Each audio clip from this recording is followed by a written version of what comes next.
Is Melissa Huffman, and I am the Warning Coordination Meteorologist for the National Weather Service office here in Corpus Christi.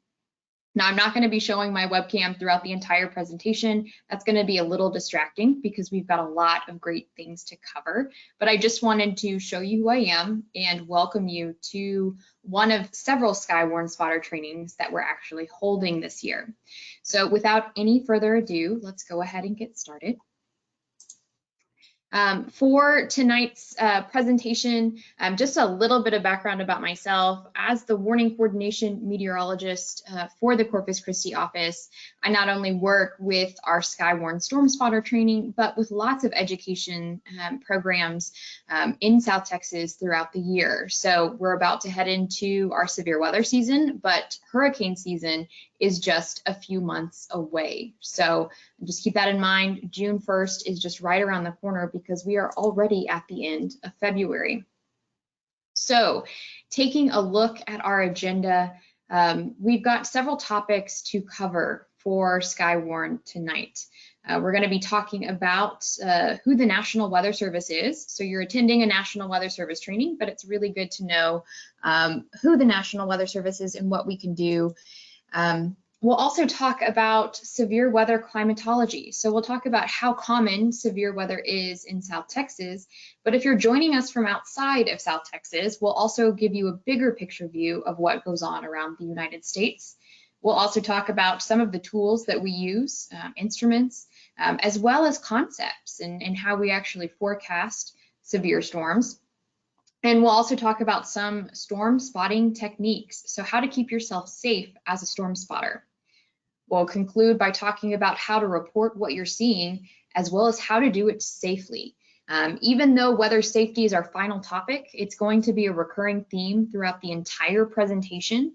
And to be perfectly honest, safety is your #1 priority as a weather spotter. So it's going to be something that I stress throughout the presentation.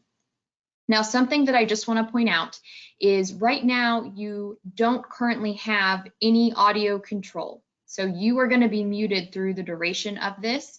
However, you do have the ability to type in questions throughout the session. So if you haven't ever used GoToWebinar before, you'll see there's a little question box within your GoToWebinar window. Test that out right now. See if you can send me a note. Just feel comfortable asking questions using that. So if you haven't already said hello, go ahead and say a quick hi. Hi, Charles. Thank you for commenting. Anyone else? Hi, Rob. Hi, Don. Excellent. So if I see your question while we're going through the presentation, I'll try to answer it right then and there. But if I miss it, don't worry. We'll get to it at the end, and then you'll always be able to ask questions at the end of the training. So I want to thank all of y'all again for joining us tonight. So let's talk about the National Weather Service as well as some severe weather hazards. Well, we're already well underway into 2021, but it's always good to take a look back to see what has happened in previous years.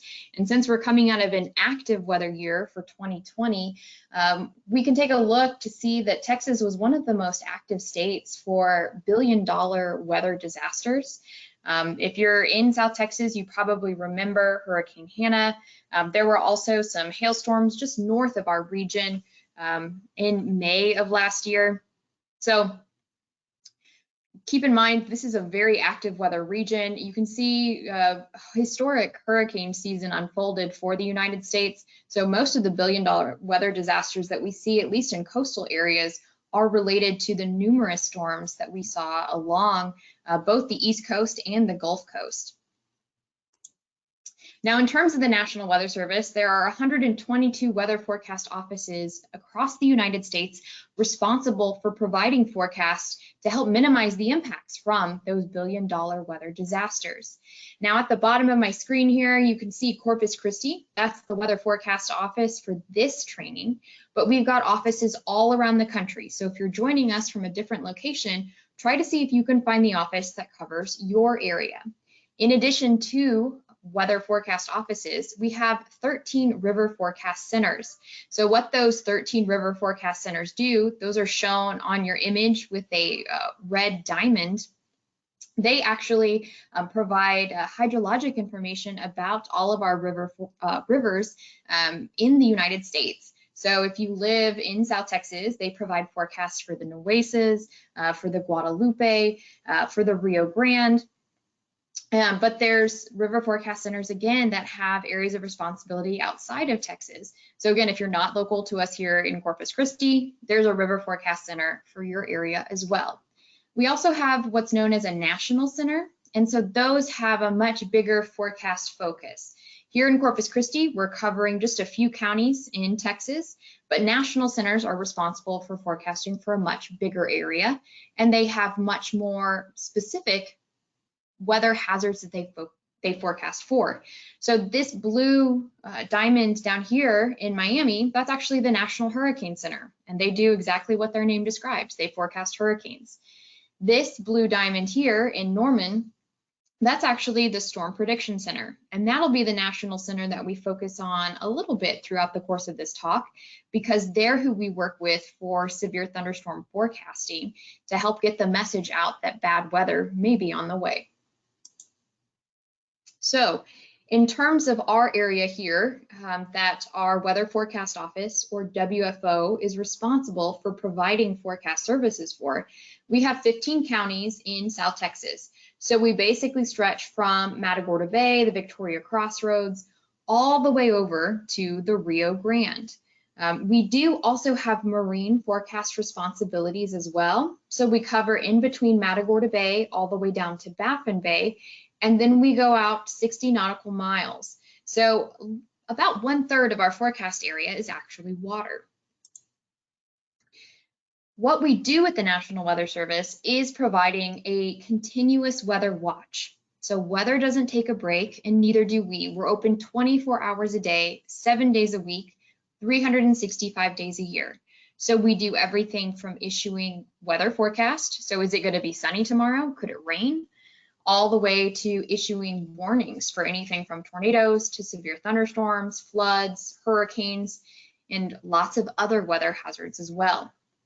This picture on the left here is actually a view of our forecast operations during Hurricane Hannah.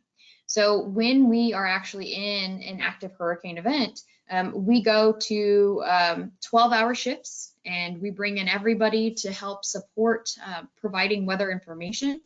So there's a lot of activity that can go on within our office depending on the event that we're working. But at the end of the day, our mission is the protection of life and property. And so we have many different tools that we use in which to carry out that mission.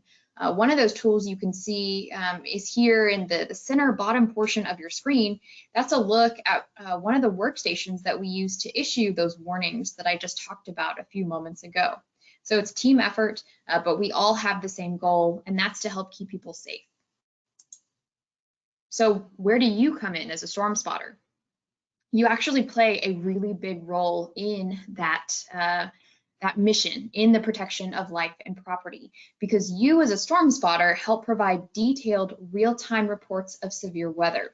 We're going to talk in a few moments about some of the limitations to the weather tools that we have, but you as a spotter have a very powerful tool, more powerful than a computer. You have your eyes. You have your ability to see and show us parts of a storm that we may not be able to sample with radar data or satellite data. And so you can help fill in those information gaps for us so that we can make quick decisions when it comes to issuing those warnings to let people know that there is a life-threatening hazard moving towards them. So spotters are our eyes in the field, and they give communities downstream of a hazard time to prepare. So this training today is designed to help you fulfill that mission. So again, I'm really excited to be speaking with all of you about this evening. This is a topic very near and dear to my heart. So let's talk about some of those limitations and why spotters are so critical. Radar is one of the most common tools that we use for identifying severe weather and for issuing warnings, but radar is not a perfect tool. So keep in mind that this is just a rough drawing of how radar works. But essentially we have our radar, which is just this little peach colored image on the far left-hand side of the screen. And what it does is it sends out a pulse of energy. And anything that pulse of energy interacts with, well, some of that bounces back to the radar. The problem with this is that the radar beam maintains basically a constant angle as it moves away from that radar, but the Earth is curved. So at certain distances away from the radar is not actually looking at the same part of a storm depending on how far away that storm is from the radar. So we could be looking at different levels, and we could be completely missing portions of the storm that are producing hazardous weather. So if we're looking at storm B here, there could very well be a tornado occurring at the surface, but because it's so far away from the storm, we just can't tell. And this is really where spotters come in and help fill in those information gaps. So radar is our primary tool for issuing warnings. But again, with radar traveling in a straight line, that actually has some pretty big implications for us, again, as we continue to go farther and farther away from that radar beam. So there's actually, if any of you have ever used the Gibson Ridge software, this image is from that, but this can give you an idea that the radar can only see so high above the ground and so low towards the ground. So there's actually parts of the atmosphere that the radar is just not sampling, and that's just one of the limitations of the radar's design. It's a very helpful tool. Again, it's what we use for issuing most of our warnings, but it does have some limitations, and that's where the spotters come in, is to really help fill in those gaps. So what are some of the things that spotters can help with here in South Texas? We've got several different kinds of threats. I know you're probably looking at the bottom of the list going, yes, I know that we now get winter storms here in South Texas, but we also get other kinds of threats as well. So severe weather and tornadoes, flash flooding and river flooding, as well as hurricanes and storm surge. So let's talk about a severe thunderstorm. A severe thunderstorm is going to be a concept that comes up several times throughout the course of this evening, so it's best that we just get it out of the way now and define what that really is. So a severe thunderstorm is a thunderstorm that is capable of producing large hail over 1 inch in diameter, so that's quarter-sized, damaging winds greater than 58 miles an hour, and I know that seems like an oddly specific number. That's just the conversion from knots. So 50 knots, 58 miles an hour. Flash flooding can be something that severe thunderstorms produce, but that doesn't mean that all flash floods are caused by severe thunderstorms. Severe thunderstorms can produce tornadoes.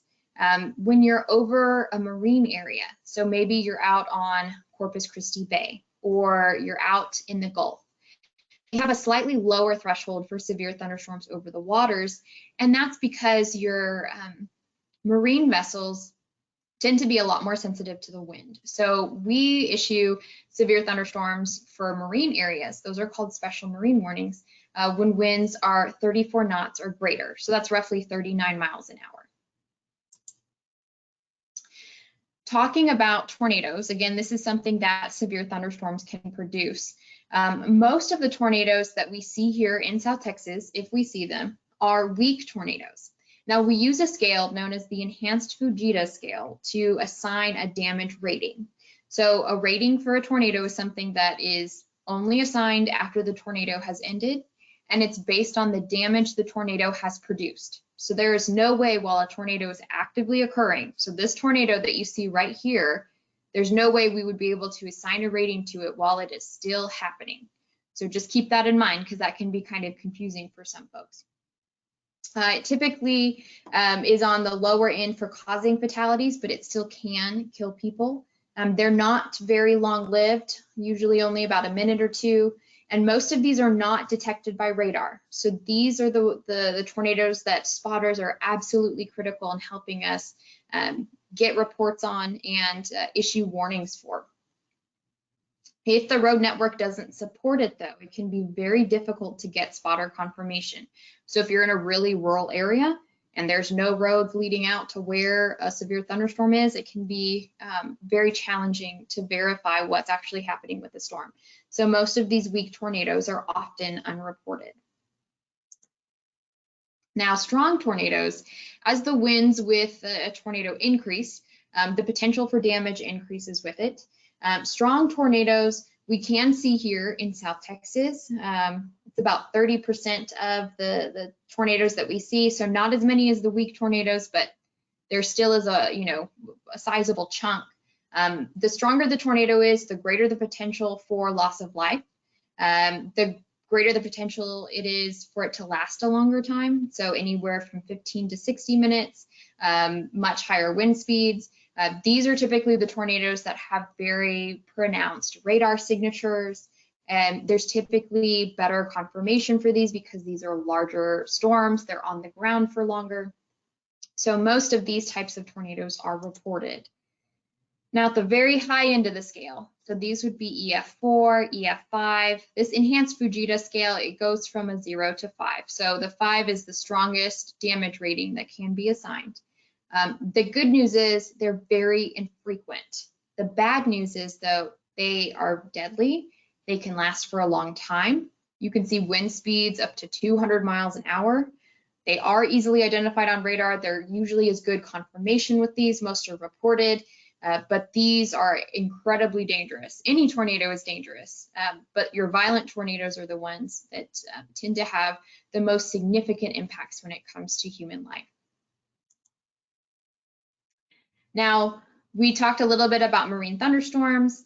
When thunderstorms move from land over the bays or into the Gulf, we transition from issuing severe thunderstorm warnings to special marine warnings. And so it's just basically a severe thunderstorm over water. And that again is for marine winds over 34 knots, waterspouts, or hail.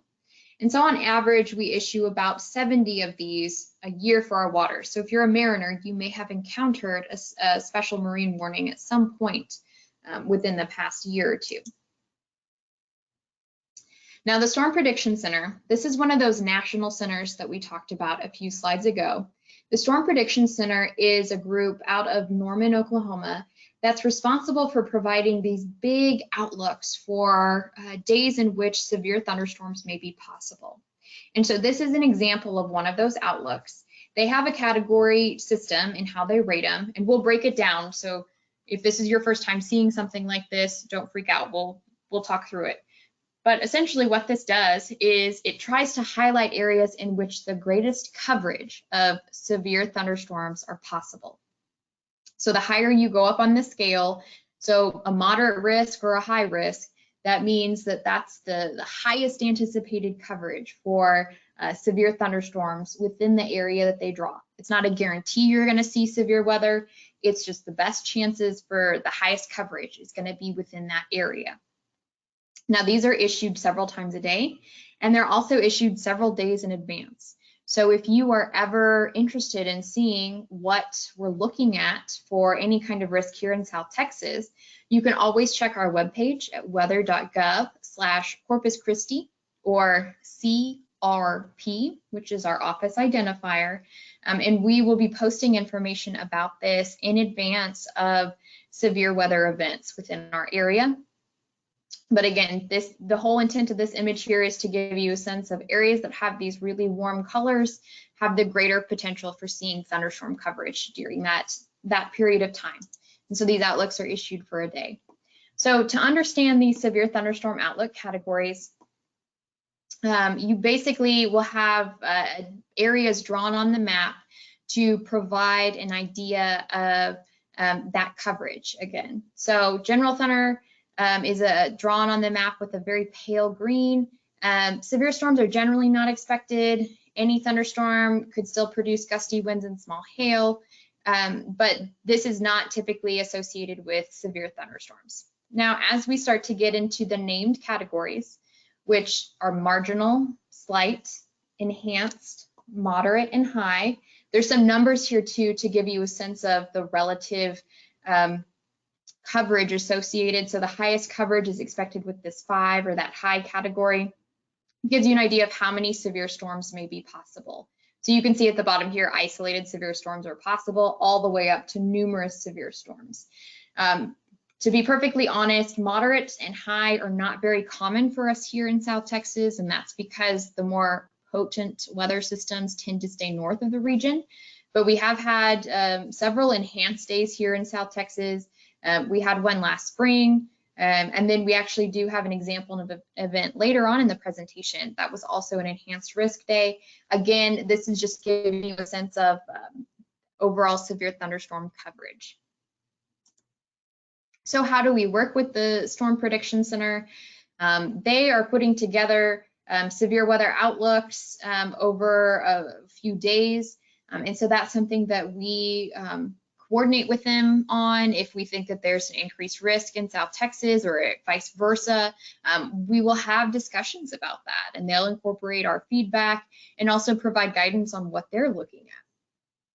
Now, when we get into a window where storms may be developing, then we'll have a coordination call with the Storm Prediction Center to talk about, potential windows for development. And this is when we have discussions on issuing severe thunderstorm watches or tornado watches. And so this is basically periods of time that people need to be prepared for hazardous weather.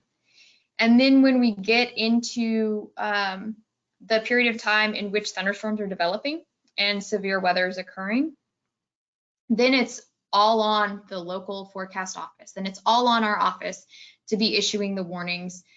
So the Storm Prediction Center is really helpful in messaging that there's severe weather potential, but when it comes to issuing the warnings and telling folks that there is hazardous weather occurring, that's done by the local weather forecast office. So again, ours is weather.gov/CRP or Corpus Christi, or your preferred weather app. And I see a question in here from Rob. This is a good question on what is my preferred weather app. I actually can't recommend an app for you to use, but there's several good ones out there. My recommendation is to check to see where the data from the app is coming from. Most of the apps should be pulling in data from the National Weather Service. So that would just be the thing that I would recommend that you check, is to make sure that they're pulling in National Weather Service information. And as long as they're doing that, that would be fantastic for your information needs. Otherwise, I don't have any specific weather app that I can actually recommend. So let's talk about watches versus warnings.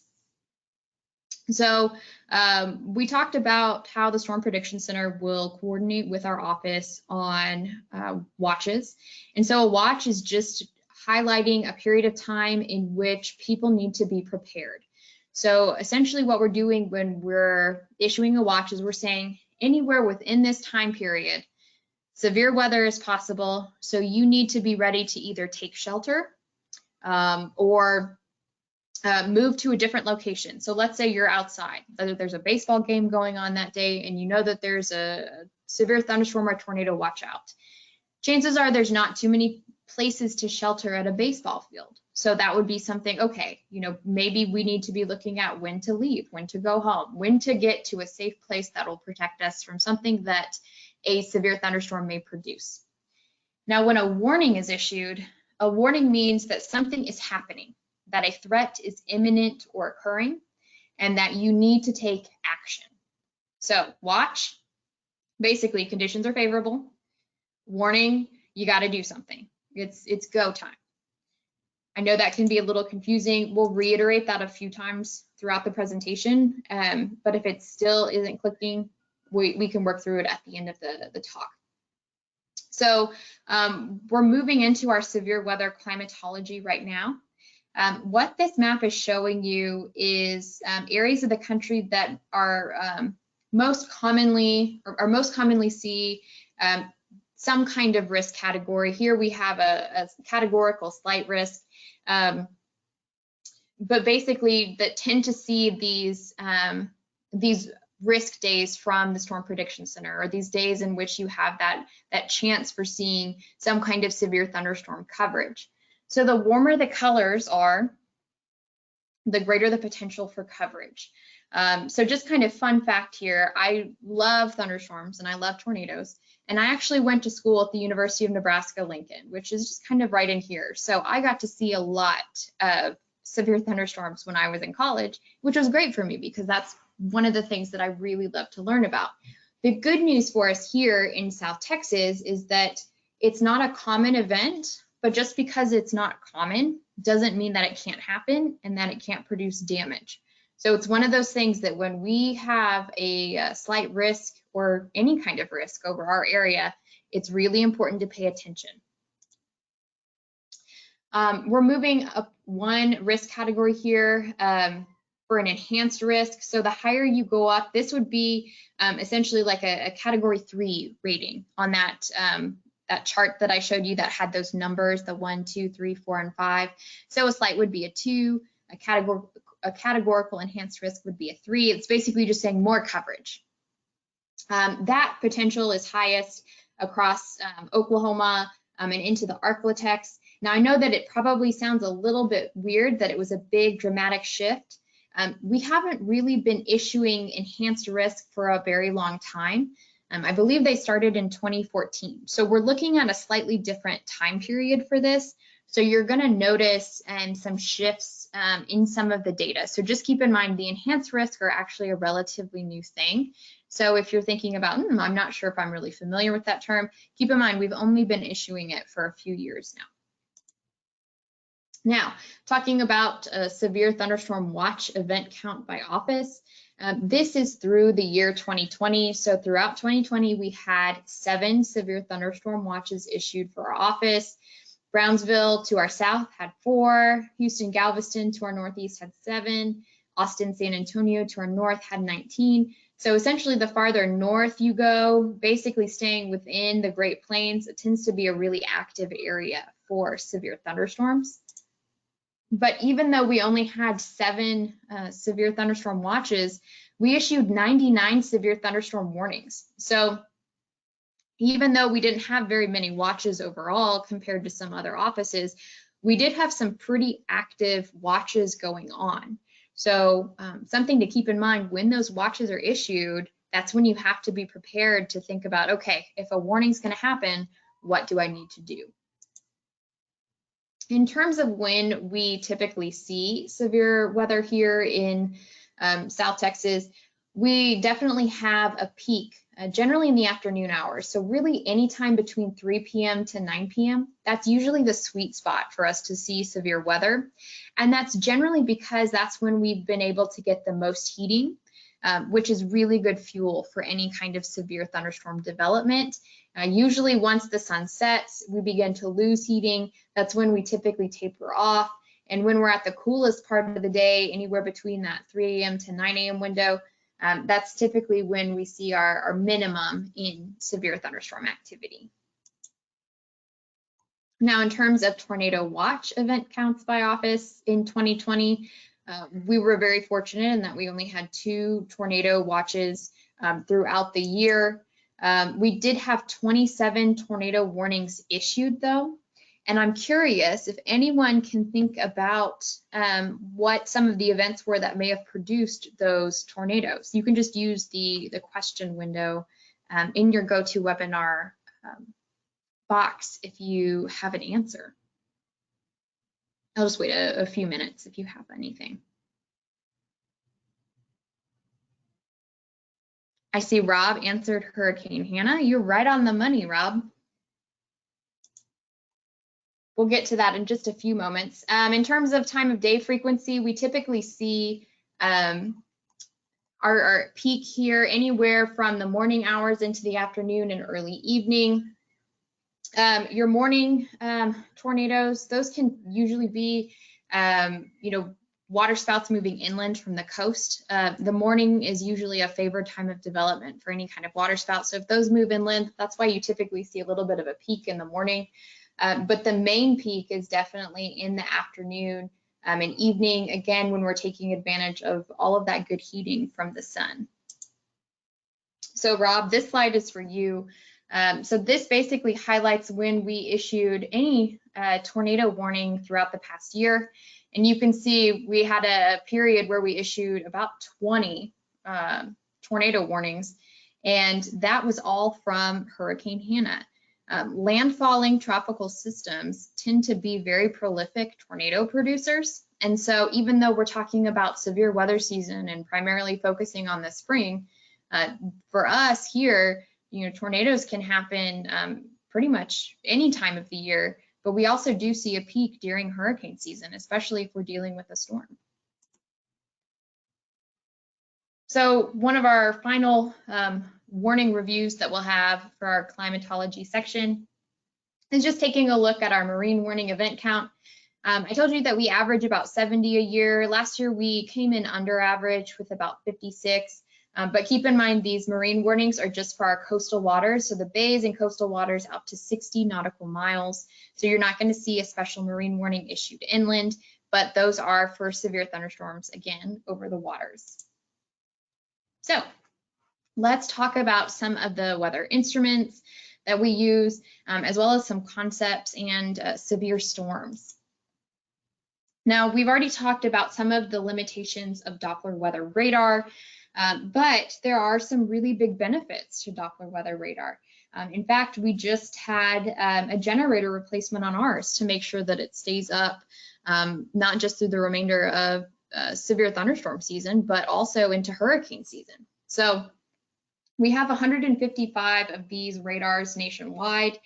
Just like our weather forecast offices, they operate 24/7, 365. So our office here in Corpus Christi has a radar. The radar is not quite located at our office. It's offset by about a mile or two, but we do have control of our own radar here. Radars are designed to detect rain and aerosol particles in the atmosphere. Sometimes they do pick up some other things like bugs or birds, but for the most part, they're really detecting what we call hydrometeors within the atmosphere. During severe weather, we can get new scans every 1 to 2 minutes. And again, it's fantastic technology, but storm spotters really help fill in the gaps with it. So how a radar operates, we have our radar here. There's actually what looks like a big satellite dish within the radar. If you were to cut this radar open, it looks like a giant golf ball from the outside, but if you slice it in half, you see this big satellite dish in there, and it sends out a pulse of energy. And when it encounters something in the atmosphere, whether it's a raindrop, whether it's a building, a wind farm, some of that energy actually bounces back to the radar, and the radar listens for this energy to return. The amount of energy and the time that it takes to return gives the radar a sense of how far away something is and how big or how developed that item is. When we recently upgraded to what's known as dual polarization radar, we were able to adjust the types of pulses that the radar sent, or the types of the energy that the radar was pushing out. So now that we have these pieces of energy oriented in certain ways, and that can give us more information on how heavy it's raining in certain parts of the storm, to what types of drops or hydrometeors are in the storm. Maybe it's not just rain, maybe there's some hail, or maybe there's snow. So it can do a really good job of helping to provide even more information to weather forecasters on what's going on. One of the most common images that radar produces is called reflectivity.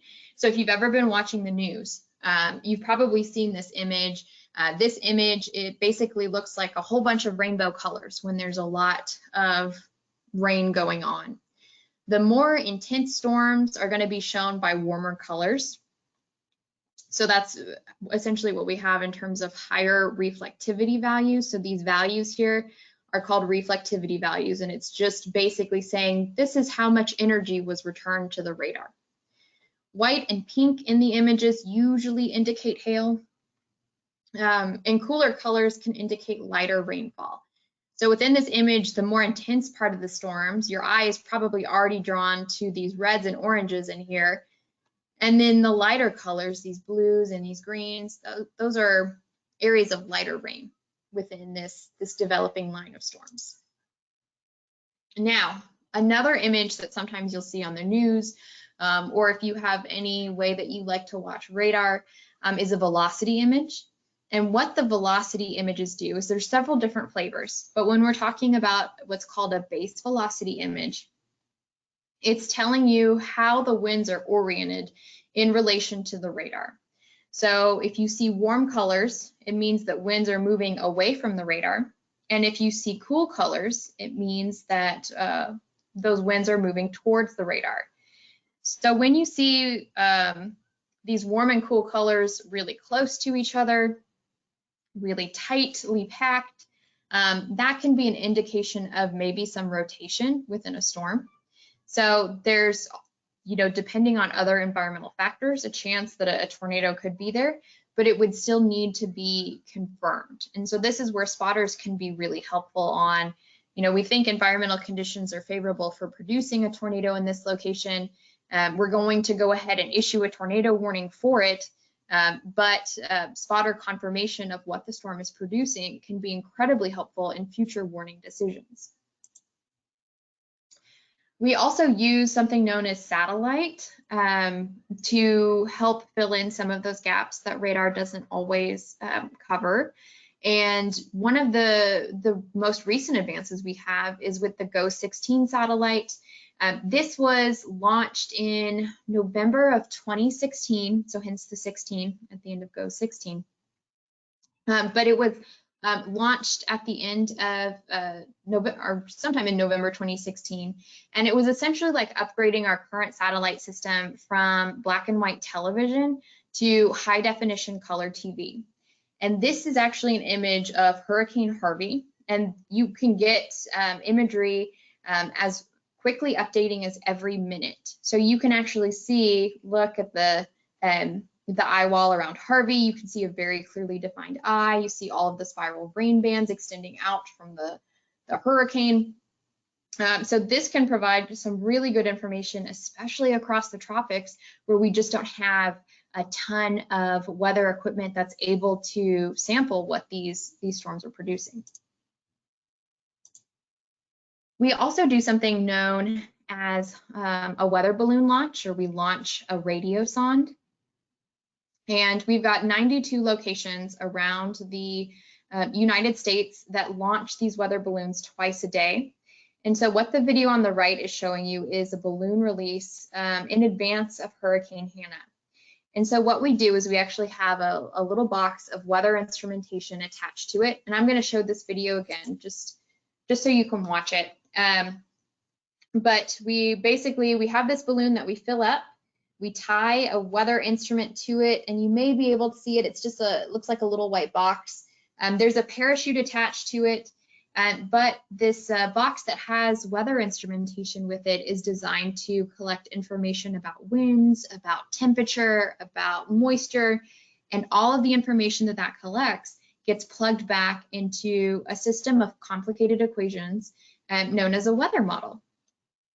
And these weather models help us forecast everything from hurricanes to severe thunderstorms and tornadoes. And so we do have a site here at Corpus Christi, obviously, from our video, that actually does take those weather observations, and those are done, again, twice a day. Now, when we have hurricanes, they're sometimes done 4 times a day. We also have another observing network across the United States that's designed to provide information about what's happening near the ground level. And so this is a look at one of those weather systems.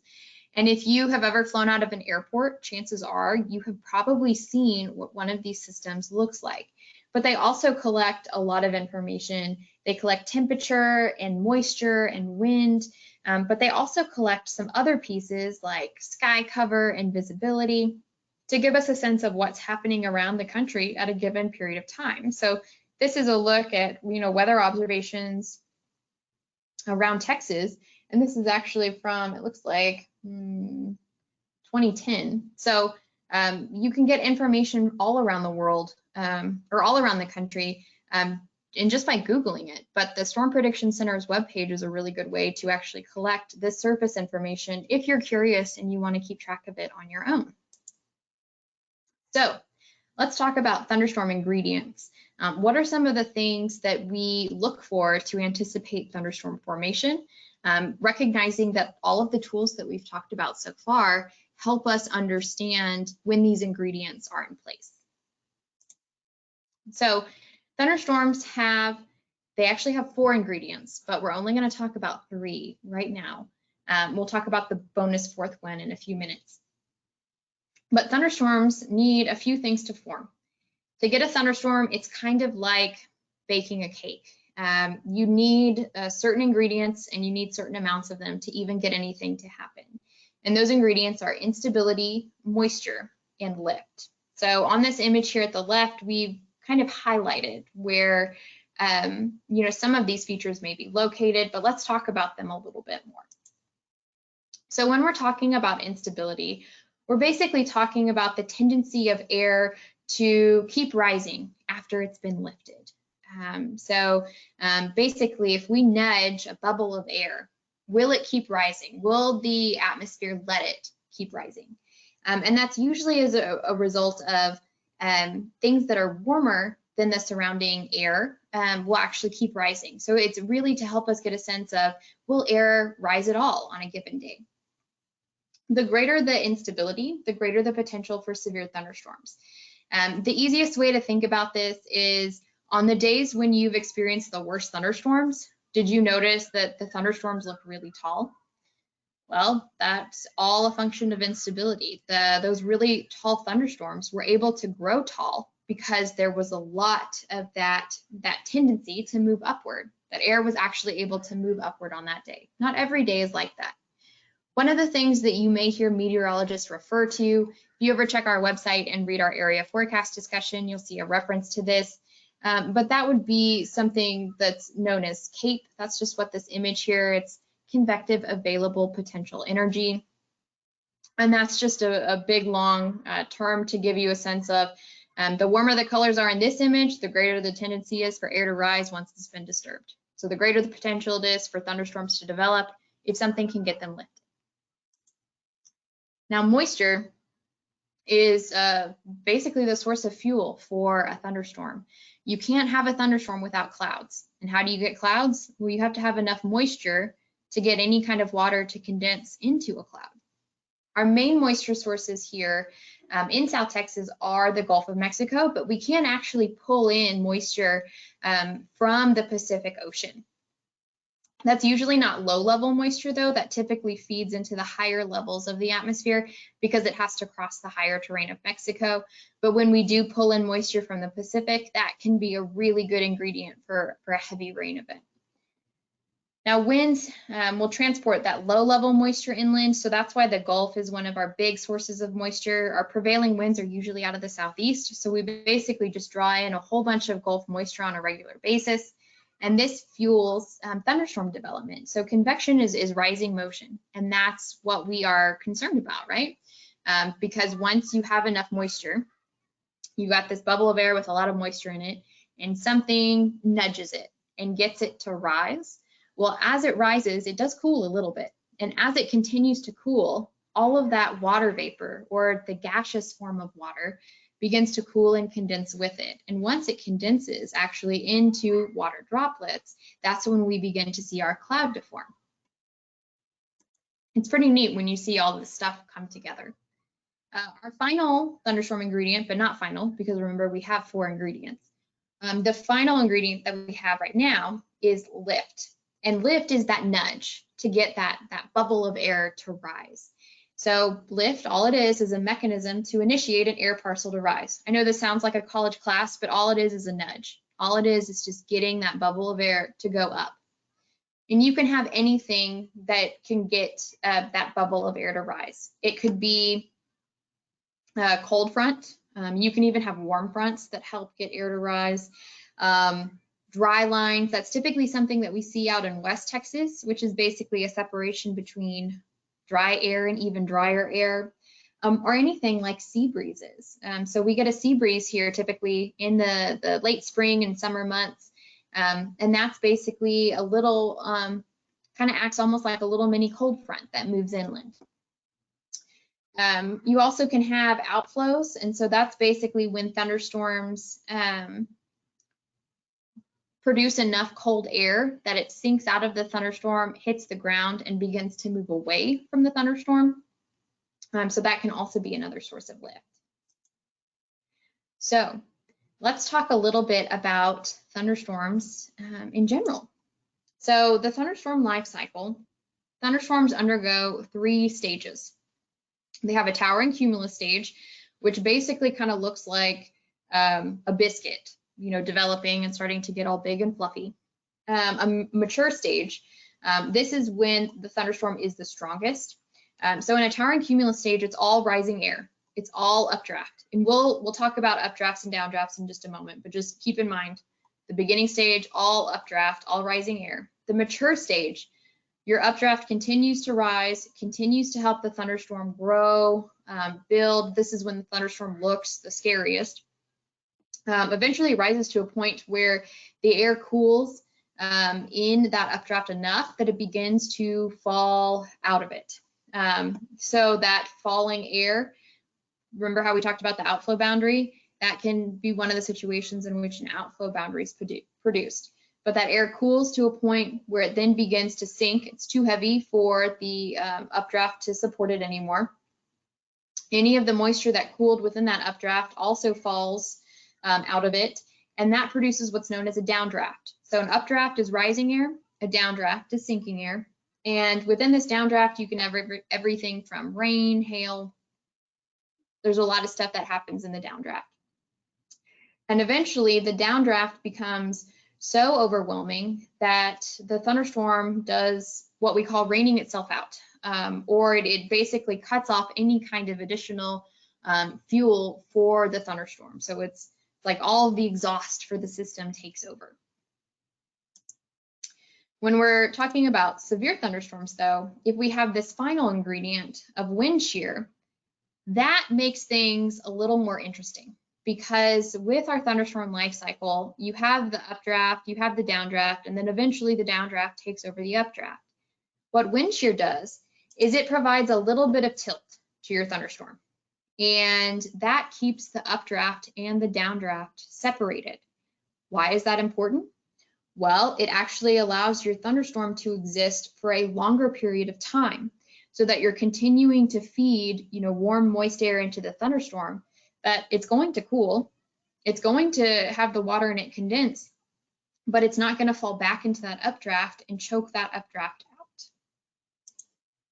So recognizing that for severe thunderstorms, we need a little bit of shear. That's that fourth ingredient. So if we put it all together, you need shear, lift, instability, and moisture for your severe thunderstorm ingredients, or SLIM. That's kind of a handy little acronym if you're trying to remember what you need. Let's talk about some common types of severe thunderstorms when we have all of these ingredients that have come together. So the amount of shear that you have really plays a big role in the type of thunderstorms that you can see in a given day. So it's really a spectrum. It can range anywhere from single cell. So single cell storms don't usually form on days with very high shear. They're not very long lived. These are typically the late summer type of thunderstorms we get when it's just so hot outside and you have all this moisture, and then you just begin to get these bubbles of air that continue to rise up and produce these cumulonimbus clouds. These are usually fueled by weak, brief updrafts. Because there's usually not much shear on these days, this is a situation in which your downdraft will easily rain out your updraft. Your thunderstorm doesn't last very long. These are usually not severe, but on days with a lot of instability, as these thunderstorms collapse, you can actually get damaging winds out of them. Now, as we add a little bit more shear and we move through our spectrum, then we begin to see some different types of thunderstorms.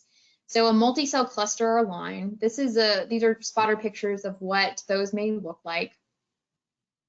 You will typically have moderate updrafts with them, and then when they're severe, they're typically wind and hail threats. If you add a little bit more shear, then you get what I like to call the granddaddy of all thunderstorms, which is the supercell thunderstorm. These types of thunderstorms are almost always severe. They have very intense updrafts, and you can get a whole host of hazards with them, everything from wind, hail, to tornadoes. So essentially, as you move from left to right here, you've got increasing shear, an increasing severe thunderstorm potential, but don't discount your single cell thunderstorms. Those can still produce severe weather. These are, if you've ever heard of the phrase pulse severe, they come up and they come down really quickly. These single cell thunderstorms really are what fall under that, that term. And I see your question, Woodrow, and that will be something that I save for the end. He asked about accessing satellite information, and there are some, but we'll cover that at the end of the talk. So when we're talking about our multi-cell or linear storms, so this is kind of that middle of the spectrum. Let me go back one slide. This would be right in here in that thunderstorm types. So we've got some shear, we've got, you know, a moderate updraft here. These squall lines, you know, form a line on radar. You'll typically see something that's known as a shelf cloud along the leading edge. We'll talk about shelf clouds in a few moments. But one of the main takeaways with a shelf cloud is if you're seeing a shelf cloud and it's moving towards you, you need to be prepared for some pretty strong winds to be moving across your location. A shelf cloud, if it's moving towards you, is a really good visual clue that you need to take shelter. These are typically severe. They're primarily a wind threat. They can produce hail. They can produce tornadoes, usually at any kind of bend or break in the line. That's where your tornado risk is the highest. With squall lines, just remember that the worst is first, that you're going to get all the hazards along the leading edge of it, and then you're going to see decreasing rainfall intensity as the line moves farther away from your location.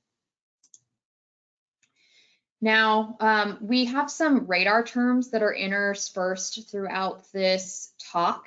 And one of the things that I want to caution you on is if you're calling and you're giving us a report, that is fantastic. And that's what I want you to do. But if you start throwing radar terms out there, that's not necessarily helpful to us. We're looking at radar. So we see these things known as rear inflow notches.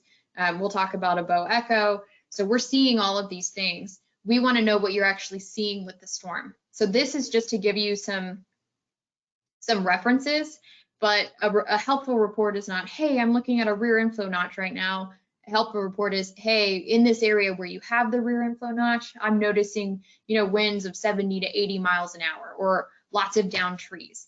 So just something to keep in mind that there are some radar terms in here. We really want you to be telling us not what you're seeing on radar, but what you're seeing with the storm. So sometimes with squall lines, you'll see something that's known as a rear inflow notch, which is basically where you're beginning to see kind of a bend in the line or a rapid decrease in the reflectivity. So you see the colors really change from warm colors to cooler colors. This is an area that I would be watching for very strong straight line winds. There's probably going to be a shelf cloud right at the leading edge of this. So this would be an area that if I was a spotter, I would be sheltering and then waiting until the storm passed to report what it produced. There's also something that you can, you know, see this squall line is very close to our radar here in Corpus Christi, which is why we were able to sample it so well. But you have here what's a little hook echo.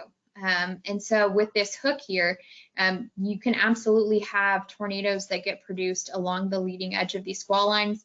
Again, they're primarily a wind threat, but you can absolutely have a brief tornado spin up along them. Now, a bow echo, when we're talking about a rear inflow notch, which is a radar term, a bow echo is a radar term. These are all terms that are typically associated with these linear systems. With a bow echo, it's sometimes meteorologists are not real creative with the naming. So a bow echo is going to look like a bow. It's basically the line is bowing out, and that's when we have the greatest wind threat. So on the left-hand side here, we have our reflectivity image. So this is kind of our rainbow colored image that gives us a sense of, you know, how much energy is being returned to the radar. So the brighter the colors, the more energy. These are the more intense parts of the storm. On this image that's towards the center of the screen here with these reds and these greens here, we even have some really bright blues. This is giving us a sense of the winds as they're oriented in relation to the radar. So remember, green is moving towards the radar, red is moving away from the radar. So this line is basically moving from the left side of your screen to the right side of your screen. Notice this pocket of really bright blues in here. This is where the strongest winds are located. And And these bow echoes are usually associated with a very strong core of winds. So just keep that in mind if you're watching radar and you're like, huh, wow, that looks like a bow echo. Maybe check your velocity, or maybe give us a call and ask what we're seeing, because you could be in a situation where there's an increasing threat for some damaging winds. Moving along, so we're upping our shear a little bit. We're moving along our thunderstorm spectrum from linear storms to supercell storms. Remember, this is the granddaddy of all storms. This is where you typically have your strongest wind shear. These are long-lived. These are almost always severe. They're usually isolated, but they can be embedded into larger thunderstorm lines. They produce everything from large hail, damaging winds, to tornadoes, and they pose a significant threat to life and property. So this image in the upper left-hand portion of your screen, this is a idealized version of how a supercell looks. And this would be if you were looking at it on the Great Plains. Keep in mind that, you know, the closer you get to South and East Texas, we have everything from trees to contend with to reduced visibilities. We've got a lot of moisture, so that can kind of make it difficult to see some things. We'll talk about some of those visibility challenges, though, and some recommendations for how to stay safe if you're spotting in one of those situations. But looking at this image here, we've got a few different cloud features that can give us an idea of how strong this thunderstorm is, and maybe some of the areas to keep an eye out for. One of the first things that we look at is something that's known as a flanking line. And this is basically a stair step of clouds leading into the main thunderstorm. This is a really good indicator of where your updraft is. Another thing that's really helpful is that you notice that there's no rain in this area. This is the updraft portion of the storm. So since this is a supercell and we know we have a lot of shear, which is help tilt that updraft, our updraft basically comes from the left side of the screen all the way up and continues to rise to the central portion of the storm. Now this is a really strong updraft, and it's produced something that's known as an overshooting top. And this is basically the updraft is so fast and so strong that it's basically popped through the portion of the atmosphere that usually keeps storms from rising. And these overshooting tops don't last very long, but if you see one, you know that you have a very strong updraft on your hand. This would be something that I would be looking for, you know, a thunderstorm intensifying into a severe thunderstorm if it isn't one already. We also have something that's known as the anvil. So usually your updraft rises, it rises to a point where it can't rise anymore, and it begins to spread out a little bit. One of the things that can be really helpful with the anvil of a thunderstorm is it usually points in the direction of where the thunderstorm is moving. So this thunderstorm right here, I would expect to be moving from left to right because most of the anvil is kind of cut off in this image, but it's on the right-hand side of the screen. So the side of the thunderstorm that has the most of the clouds kind of streaking off towards one side, those clouds are going to move in the direction of where your strongest upper level winds are. So they typically will point in the direction they're moving. Now there's some different scenarios in the environment in which that isn't always true, but that can be a quick first guess on what your storm movement is. Once your updraft rises, cools, all that moisture that's within it condenses, begins to fall out, that's when you see your rain and hail, and this is your downdraft area. Now, one of the things that I want to point out, updraft, rain-free, downdraft, lots of rain.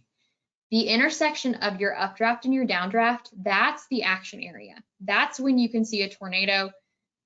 And that's the area to be watching for your most significant thunderstorm threats. So we see here we have our wall cloud, and then we even have a tornado.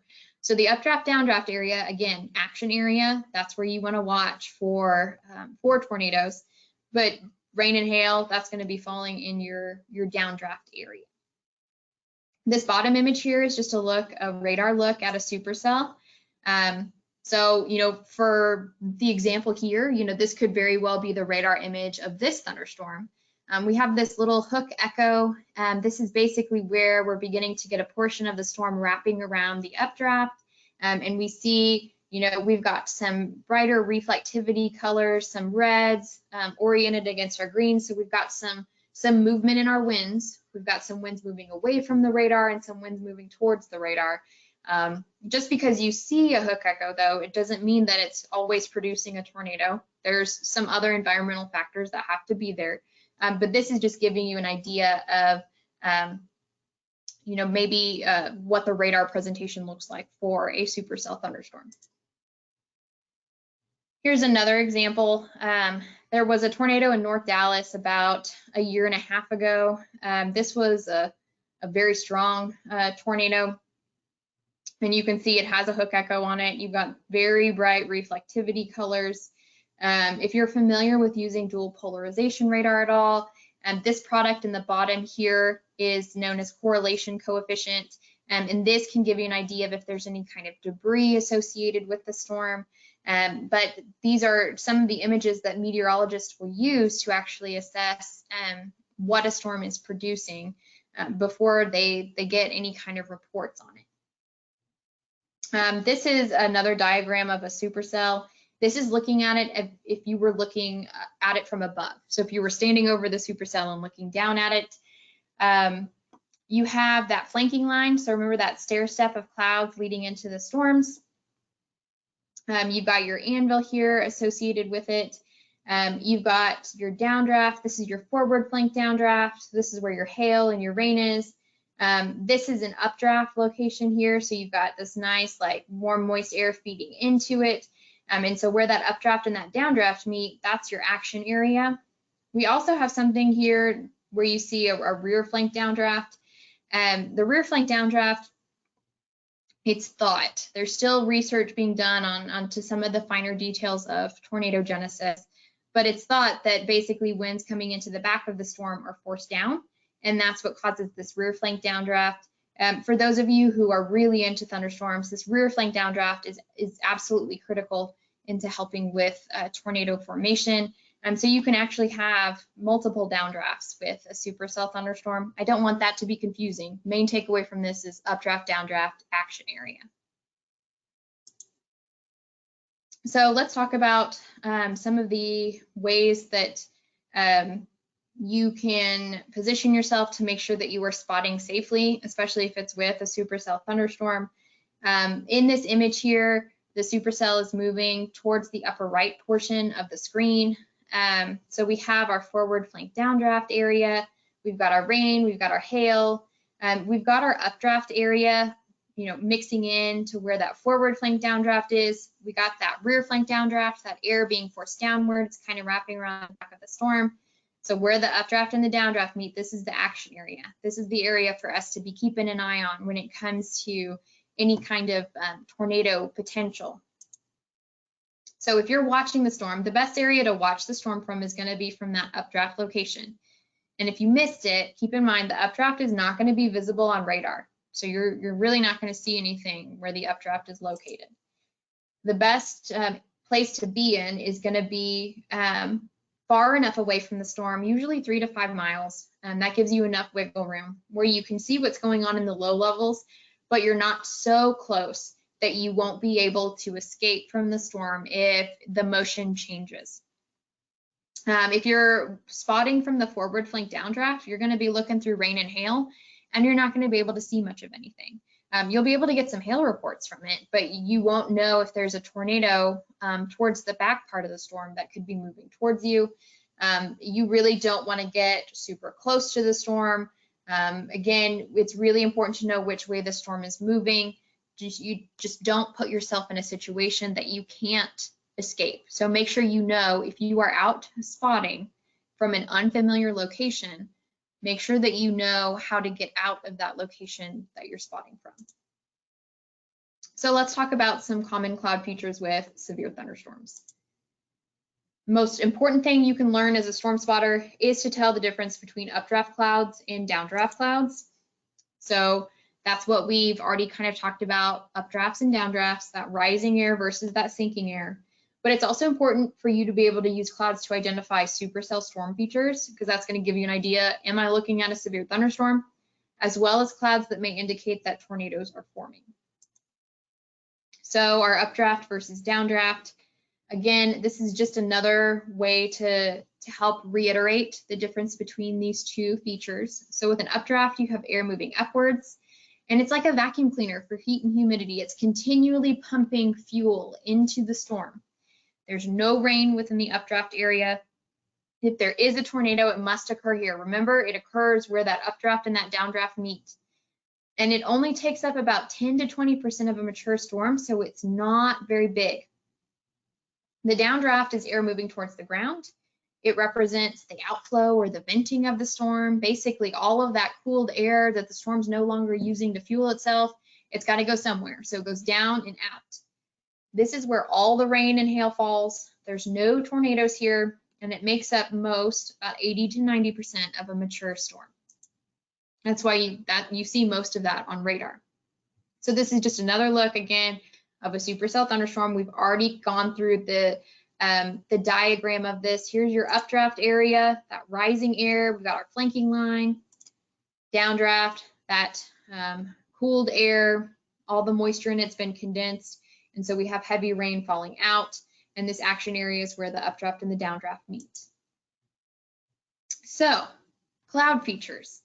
Let's talk about what you'll actually be seeing, because I know we've looked at a lot of images that seem like they came from a textbook. So let's talk about some of the things that you'll actually be seeing when the atmosphere is beginning to prime itself for a thunderstorm. So one of the things that you may see at first, cumulus congestus. This is a very skinny form of cumulus congestus known as a turkey tower, but you'll begin to see cumulus clouds look like they're bubbling up. It's kind of the precursor to those initial towering cumulus clouds. What this does is it indicates that the atmosphere is unstable, something that's known as a cap, which is basically a layer of warm air in the atmosphere that limits thunderstorm development, may actually be weakening or may be becoming more favorable for thunderstorms to form. So if you begin to notice these things, so these, cumulus clouds that are looking maybe a little bit puffier than what you've noticed before, maybe they're starting to get a little tall, that can be a really good visual clue that the thunderstorm is becoming primed, but the atmosphere is becoming primed for thunderstorm development. Now, once, let's say that the cap is gone or the cap is weakened and you're beginning to get additional storms to develop, a strong updraft, not only can that be visually seen by the overshooting top here, a strong updraft will produce an anvil. So that's what this is. This is kind of again, this is not a perfect view of the storm. We show you the idealized examples, but recognize when you're spotting, it's not always going to be like that. Another thing that can give you a good visual clue of a really strong updraft is it almost looks like this really meaty or kind of like cauliflower look to the overall thunderstorm column. That's also a really good indication that you're dealing with a strong thunderstorm. But eventually the updraft is strong, it keeps rising, generally rises to a point where it can't rise anymore. That's when you begin to get the anvil that spreads out a little bit, maybe even that overshooting top, which is where that thunderstorm updraft kind of punches through the top of the storm. So these don't last, again, very long. They're very brief features, but if you do see one, know that you have a strong updraft on your hands and potentially a severe thunderstorm. Now, when you're trying to determine, let's say you just noticed thunderstorms developing, you haven't had a chance to maybe check our webpage or check the Storm Prediction Center's webpage, you're just outside. How would you be able to know if you have enough shear to maybe produce a tilted updraft? And why is that tilted updraft important? Because it separates it from your downdraft and allows the thunderstorm to last a little bit longer. Well, you can look to see where the updraft is located in relation to the downdraft if the downdraft has formed. You may also notice something that's known as striations or stacked plates. The meteorologist who actually taught me a lot about what I know, he has a daughter whose name is Katie. And so he always called it the Katie principle. But anytime Katie began to spin, she loved to wear skirts, her skirt would flare out a little bit, but you would see these kind of streaks within the fabric. Well, you actually see that happening within thunderstorms if you stop and watch one long enough. But there's almost this twirled or swirled effect that you can see within the mid-levels of the thunderstorm. And that can give you an idea that the thunderstorm updraft is very strong or is in the process of intensifying.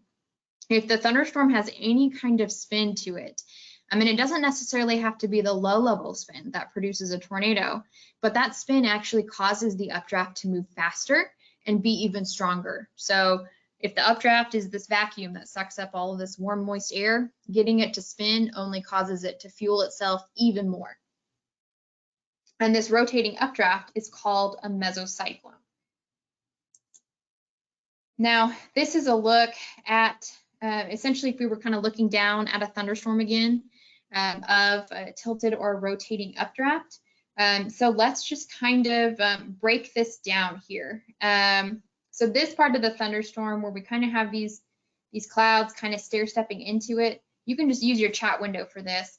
What do you guys think this part of the thunderstorm is?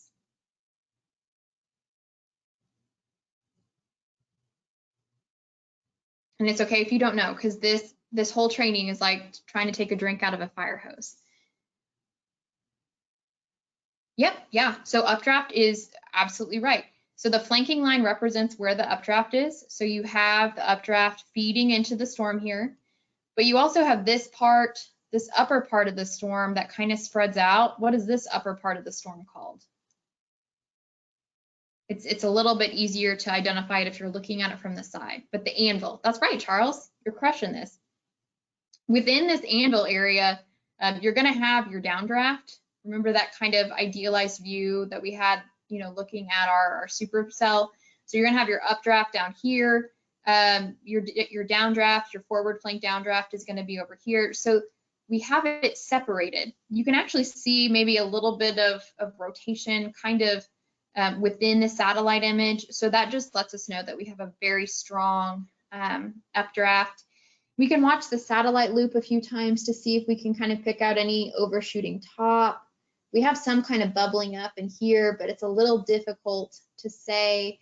You do have what looks like maybe an overshooting top kind of in this part of the storm. So maybe that was like an earlier cell that just kind of got overtaken by this stronger one to the south. But again, satellite is something that we use to also analyze what's going on with thunderstorm, not just as it's happening, but kind of throughout the whole life cycle of it. Another thing that we like to look for is a wall cloud. And so a wall cloud is in that action area of the storm. It's where that updraft and that downdraft meets. So you want to look for, when you're looking at a wall cloud, a lowering within that rain-free base area. And if you see any kind of rotation with it, that is definitely something that you want to report. Not all wall clouds rotate though. So I just want to make that important distinction. A wall cloud is essentially a lowering in the rain-free base. Not all of them rotate, but if it is rotating, that is definitely, you know, a potential precursor for a tornado. The wall cloud forms directly beneath the mesocyclone, big term to just say rotating updraft. And so tornadoes may form within this area. So this would be one of the clouds to keep an eye out for if we have a day where tornadoes are possible. Now this little portion of the wall cloud here, that's actually known as a tail cloud. And what this does is it actually points to your downdraft area. It points to where all that rain, cooled air is, all the rain, all the hail. And essentially what's happening here is some of the moisture from this rain cooled air is actually getting sucked back up into the updraft. And as that happens, it cools and condenses and forms this little tail cloud. And that's why the tail cloud points towards that downdraft. Funnel cloud, usually found underneath a wall cloud, but you don't have to have a wall cloud to see a funnel cloud. So I just want to point that out. If you don't see a wall cloud, it doesn't mean that there's no chance for tornadoes, but just something to be aware of. If there is a wall cloud, your funnel cloud is going to be found underneath that. It's not in contact with the ground. but a rotating funnel is a sign of increasing tornado potential within the storm. One of the things to keep in mind with a tornado, if you have a question on whether or not it's a funnel cloud or a tornado, if you see this is something, please call our office. Whether it's rotating or not, please call our office that you've seen something like this. If you have questions on whether or not it's a tornado, keep in mind that a tornado is a violently rotating column of air, and it doesn't necessarily always show that condensation funnel, which is this filled in part, extending all the way to the ground. So you're gonna wanna look, underneath that funnel to see if you can see any kind of debris, anything kind of floating around at the surface. That'll let you know that it's actually a tornado. So we don't see anything like that here. So this would be a funnel cloud report, but just keep that in mind. Now a land spout typically form from non-severe storms. There's no rotating updraft with it, but it is a violently rotating column of air in contact with the ground. So it is a type of tornado, but it does not form in the same way as a tornado that a supercell would produce. And I'm going to play this again. This was taken last summer here in Nueces County, but here is your land spout tornado here. It can form between colliding boundaries. It's got lots of different ways in which it can develop, but the main takeaway from this is it doesn't form under the same conditions as a tornado would with a supercell or with one of those squall lines that we talked about. So a mesocyclone is a key feature of a supercell. Again, keep in mind rotating updraft. Those two terms are interchangeable here, so don't get bogged down with some of the terminology. You know how we talked about those striations or stacked plates for the Katie principle? You can see that here. This storm is rotating and it kind of looks like a spaceship. These are some fantastic pictures from the plains. Because we're so close to the coast, have so much more moisture, you're probably not going to get a really good shot like this. You're going to have much lower cloud bases. You're probably going to have some additional rain around it. So that is going to pose a visibility challenge. So you may not always see these striations or these stacked plates if you are spotting here in South Texas. This is just another look at your rain-free base. Were you to encounter it in the field? So no rain here. You've got your updraft area rising, rising, rising. It eventually reaches a point that it can't rise anymore. All the moisture in it cools, condenses, begins to fall out of it. Now, depending on how high it rises and how strong that updraft is, you can actually get hail to form. And that hail also falls in the downdraft. So the stronger your updraft is, the longer it stays in the air, the greater the potential you'll have for hail to form, and particularly large hail. But all that's going to be in the downdraft area. That's also a really good reason why we recommend that you don't try to position yourself as a spotter in the downdraft area, because you can get hail damage. So that's not great. So don't put yourself at risk. Again, safety is your #1 priority as a spotter. You want to be essentially positioning yourself from right here where the photographer took the picture. You know where the storm's moving. It's, in this case, not moving towards you, but you have a really good view of that action area, the updraft and downdraft intersection. Now, flanking line, this is another thing that we've talked about, but we're actually seeing pictures of it now. So instead of looking at a drawing, this is the flanking line, and so these are your stair-step cumulus marching all the way into the thunderstorm. And again, this is something that you see coincident with the updraft of the thunderstorm. This is, you can maybe kind of see it in the bottom right of the image. That's where your rain-free base is located as well.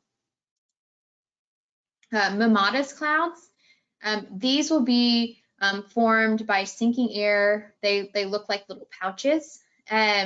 They usually accompany severe thunderstorms, but they don't themselves produce severe weather.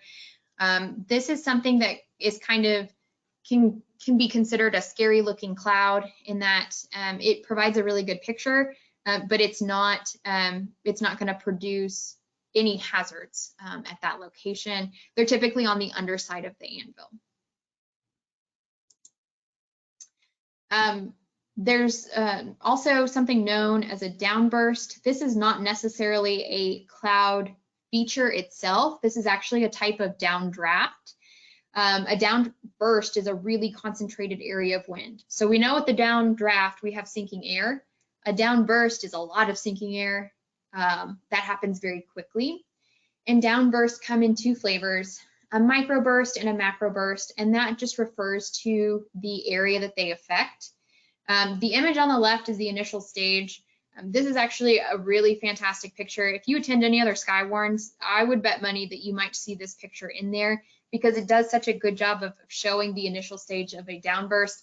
But essentially what happens with the downburst is I want you to think about a water balloon fight. And let's say you filled up your water balloon and you tied it off and you're holding it out in front of you on the sidewalk. Now you drop that water balloon. What's going to happen when the water balloon hits the sidewalk? It's going to burst, right? And all that water is going to spread out in all these different directions. A downburst is like a thunderstorm dropping a water balloon over a location.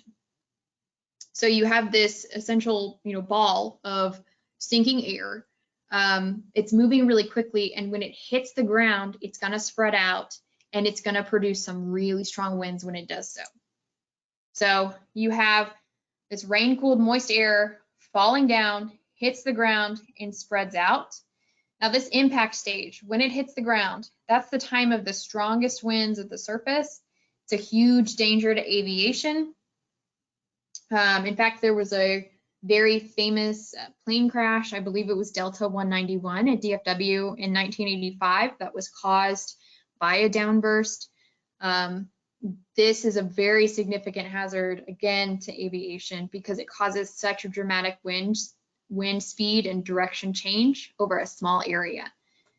A good indication that a downburst has occurred is notice how you see kind of this curl up with the edge. That's what's known as a rain foot or a rain boot.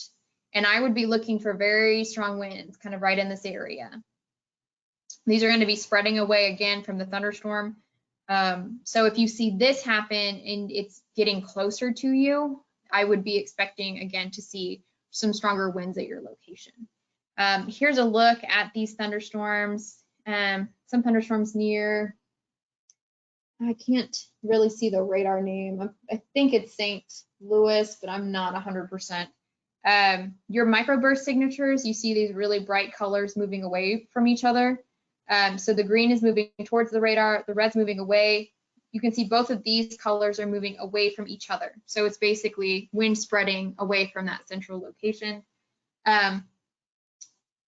Those single cell thunderstorms that we talked about on our thunderstorm spectrum, these are the types of thunderstorms that can really produce downburst. So it's why those late summer thunderstorms, they're not typically severe, but when they get big, they can drop a lot of wind.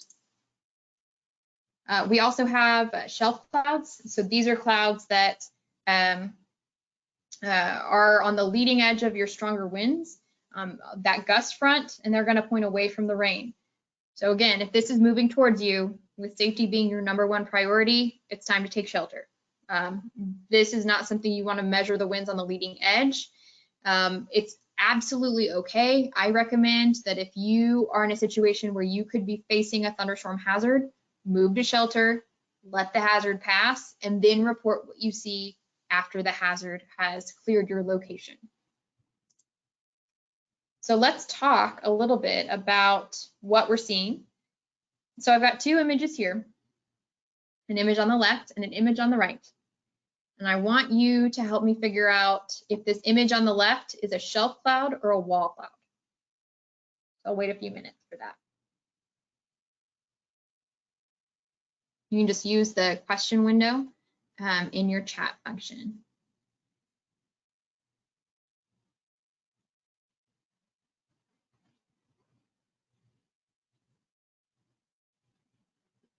Okay.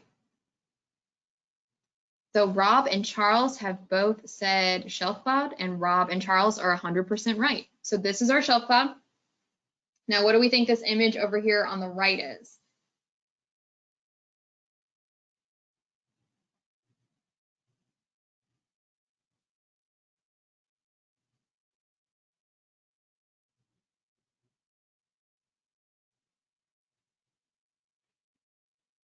Excellent. So Jose, Rob, Sai, you guys have all said wall. This is perfect. You guys got it right. And don't worry, Woodrow, we can address anything else that you need at the end of this, but I appreciate you following up on that. Here's our shelf cloud. It basically has rain pointing away, or the actual cloud itself pointing away from the rain. This is where I would expect to be seeing some strong straight line winds. If this is moving towards my location, I'm going to be moving indoors. I'm not going to try to see how strong the winds are going to be with this outside. I'm going to take shelter, then report what I see after. Oops, got too fast there. Wall cloud. So the wall cloud, this is forming in the rain-free base. So we don't have any rain around, but we've got the wall cloud. And then we've got maybe what looks like a little bit of a tail cloud here, pointing towards the rain. So remember, shelf cloud points away, wall cloud points towards. So thunderstorm outflow winds. Essentially, this is going to be coincident with your shelf cloud, and this is a really nice picture. Wind is going to be, in this image, pushing towards you. So the closer and closer this gets, the stronger the winds are going to become from the picture. This would be a time that you would want to move into shelter. So this guy over here in the blue shirt probably wants to head inside until after this shelf cloud passes. You are going to notice a drop off in the temperature because you have all of this rain cooled air moving towards you. So typically after a thunderstorm like this passes, it's going to feel much cooler than what it felt like before the thunderstorm passed. So we'll talk about a couple of South Texas examples. In 2019, we had a microburst in Kingsville. Remember, keep in mind, microburst is just a type of downburst, which is a type of downdraft. Got lots of different ways to classify things. So this was an enhanced risk day from SPC. So within this orange area, we were expecting the greatest coverage of severe thunderstorms. It was a very moist and unstable environment. This is a look at the upper air sounding that we took that day from the weather balloon that we launched. So this is just a snapshot of the atmosphere at that point in time. Something that I want to point out though is notice the change in the wind direction. So we've got winds out of the southeast in this, and they go all the way to the west, just a few thousand feet above the surface. This is one of the ways in which meteorologists actually look to see wind shear, so that change in wind speed or direction. And so this can give us an idea of what is the potential for updrafts and downdrafts to separate themselves. And on this day, the winds were very supportive of that. Another thing that we look at is that instability. So this shaded area gives an idea of how much instability there is in the atmosphere. The bigger this area is, the better the chance there is for thunderstorms to not just form, but to get strong. So we had both of those things, increased shear, ample CAPE. So that's just another term for instability, that convective available potential energy. Here's a radar image of the thunderstorm moving basically across Nueces County into Clayburgh County. It looks like my loops, hopefully you guys are seeing them matched up. They're a little bit off on my screen, so I apologize if they're not matching up quite correctly. But on the velocity image on the right, remember where those reds and those greens are? Notice how you see these really bright red colors. You even see some pinks and some oranges in there. And that gives you an idea that some very strong winds are occurring with this. This is just another look at the actual storm itself. This is if you were looking at it from the side or took a slice of the storm with radar. So the darker colors in here, the reds and the pinks, that's basically a lot of the rain and the hail associated with the storm. It's the same concept when you're looking at this cross section over here. So notice how the updraft continues to transport material upward. You see a lot of pinks and whites. There's some hail in there, and then it begins to fall. And essentially what that shows you is the updraft was rising, was carrying a lot of material with it, and then eventually the updraft became so heavy, or all the material in the updraft became so heavy that it just fell out of the storm.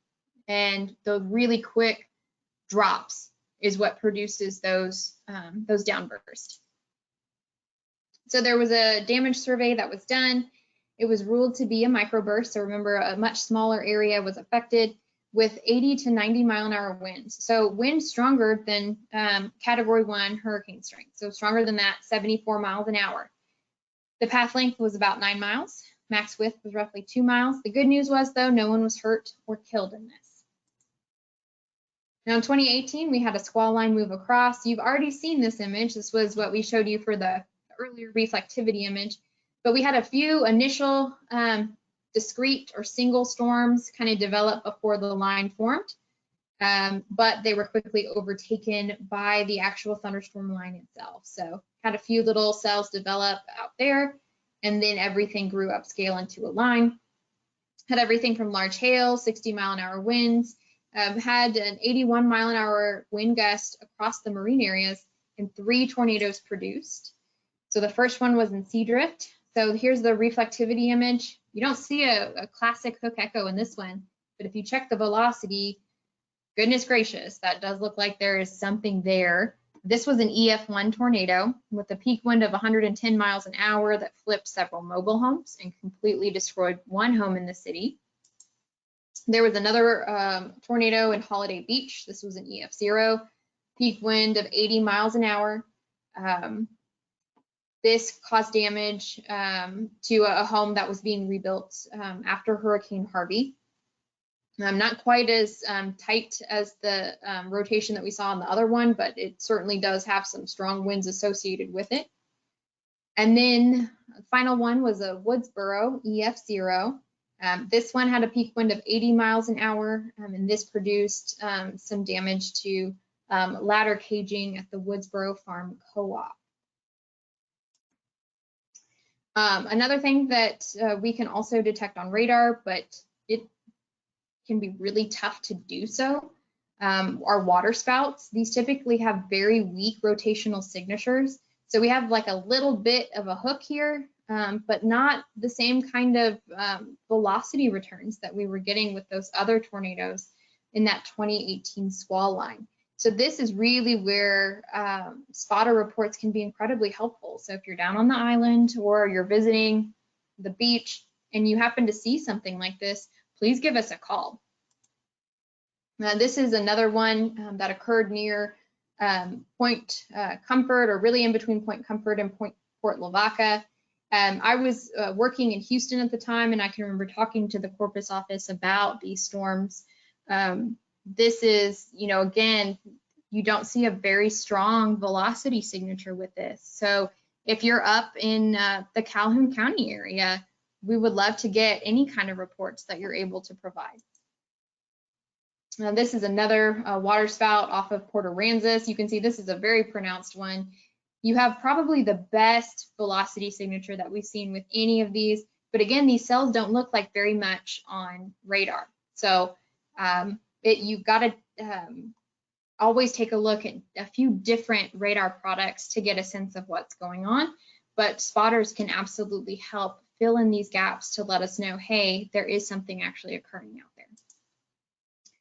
So with that being said, let's take a quick break because I know that we've just been going since 6. Let's plan on meeting back here, let's say 7:40.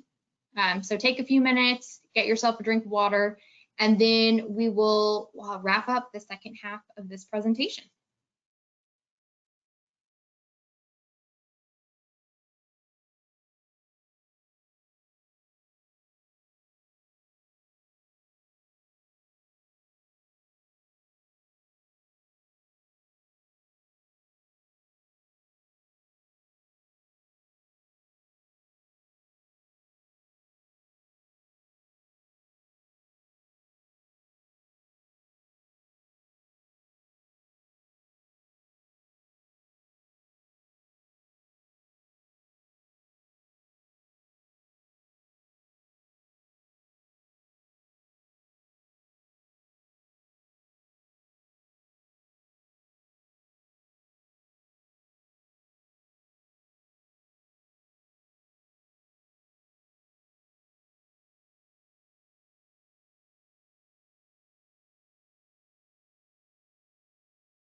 All right, welcome back everyone. We're going to go ahead and get started with the second half of our SKYWARN training. So within the second half of the session, we're going to be talking about some storm spotting techniques with the ultimate goal of keeping our safety in mind as we are doing our storm spotting. One of the things to keep in mind is that tornadoes may be partially invisible, or you may not have a complete condensation funnel with them. They may be obscured by rain. This is particularly true for us here in South Texas. And this is why I recommend that you get no closer than 3 to 5 miles to that action area of the storm, particularly if you can't see, if it's rain wrapped, if there's something that's obscuring your ability to view what's actually happening. Just keep in mind, storms can change direction very quickly, and you don't want to put yourself in a position where you're not able to seek shelter or seek safety because you're too close to the storm. There can be some confusion when you're out in the field on what you're actually looking at, because not everything is going to be this textbook presentation. Now, again, a tornado is a violently rotating column of air in contact with a cloud base in the ground. So this picture over here on the left, smooth appearance, it's touching the ground, it's rotating. You can feel fairly confident that this is a tornado. A funnel cloud. You first have to assess if there is any column of air in contact with the ground. And you're going to do that by looking at the ground beneath the funnel cloud to see if there's anything going on there. Now, this will have a smooth appearance as well. This is a precursor to tornado development. These two things, funnel cloud, tornado, absolutely call and report it. This, however, we looked at the ground, we see there's nothing swirling there, not touching the ground, so it's a funnel cloud. But maybe if you sit and you look at this for long enough, you see that it is rotating. That's also helpful to include in your report. This final cloud over here on the right is something that's known as scud. This falls with Mammatus into that scary looking cloud group. This can be mistaken for a wall cloud. This can be mistaken for a funnel cloud. It's typically going to look really ragged though, not very well put together. You can use it as a wind tracer if it's moving at all. It's going to be moving in towards the updraft. This is just some cooler air that also condensed into a cloud. It's not going to be rotating. If you're not sure what you're looking at, this is always a time that you can call our office and say, hey, this is where I am in relation to the storm. I'm not sure if this is scud or something significant. With any one of these, if you wait a few minutes and watch how it evolves, you should be able to figure out fairly quickly what you're actually looking at. Your tornado is going to be rotating, your funnel cloud is going to be rotating, your scud, it's just going to be moving with the wind. So just keep that in mind. But if you ever have a question about what you're looking at, don't hesitate to give us a call. Now, in terms of your spotting strategy, you want to find, again, where the updraft and the downdraft are located, where they meet. That's going to be your action area of the storm. You really want to be kind of within the updraft area of the storm. You want to be able to feel the wind at your back. You also want to know where the storm is moving. Again, keep in mind that storms can change direction, so you don't want to be any closer than 3 to 5 miles to that action area of the storm. You need to be aware of your surroundings. You need to know which direction the storm is moving. Keep a safe distance and have an escape plan. This is where it's really helpful to have maybe a mapping app on your phone or maps handy in the car with you, so you know, hey, if I'm in an unfamiliar area, this is how I can get to shelter. This is how I can get away, get away from the storm should things take a turn for the worse. Again, you want to keep a safe distance from the storm. Recommend no closer than 3 to 5 miles. This just helps you in case the storm takes any kind of deviant motion.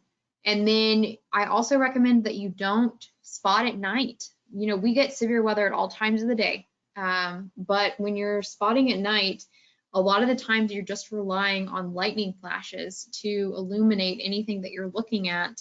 And depending on how active or inactive the lightning is, it may be a long time. There could be a feature, there could be something moving towards you that you just don't see. It's incredibly dangerous to spot at night, so I don't recommend that you do that. This is one of those times where if hazardous weather is happening at night, again, you wait till it clears your location and then you report whatever you see after it is safe for you to do so. So how can you report to us? A brief call or a social media update. We are on Twitter and Facebook, so you're always welcome to contact us there. We'll give you a phone number that you can reach us at 24/7 as well to relay your reports. Be as specific as possible. Tell us what you saw, where it was, when you saw it, anything else that could be helpful, you know, how close or how far away from the storm you were. If you're not really confident in what you saw, that's always good to include in there as well. But tell us as much as you're able to tell us about what you saw with the storm. You can always call us at either one of these numbers that are listed. And I actually recommend that you just create a contact in your phone and store that number in there, so you don't even have to look up a number to call us. So I'll wait a few minutes if you want to do that. Again, just you can say it's NWS Corpus Christi SKYWARN, however you want to label it in your phone. But either one of these numbers will work to give us a call and relay a report. So again, I'll just leave this slide up for a few moments to allow folks to create a contact in their phone, and then we'll move on.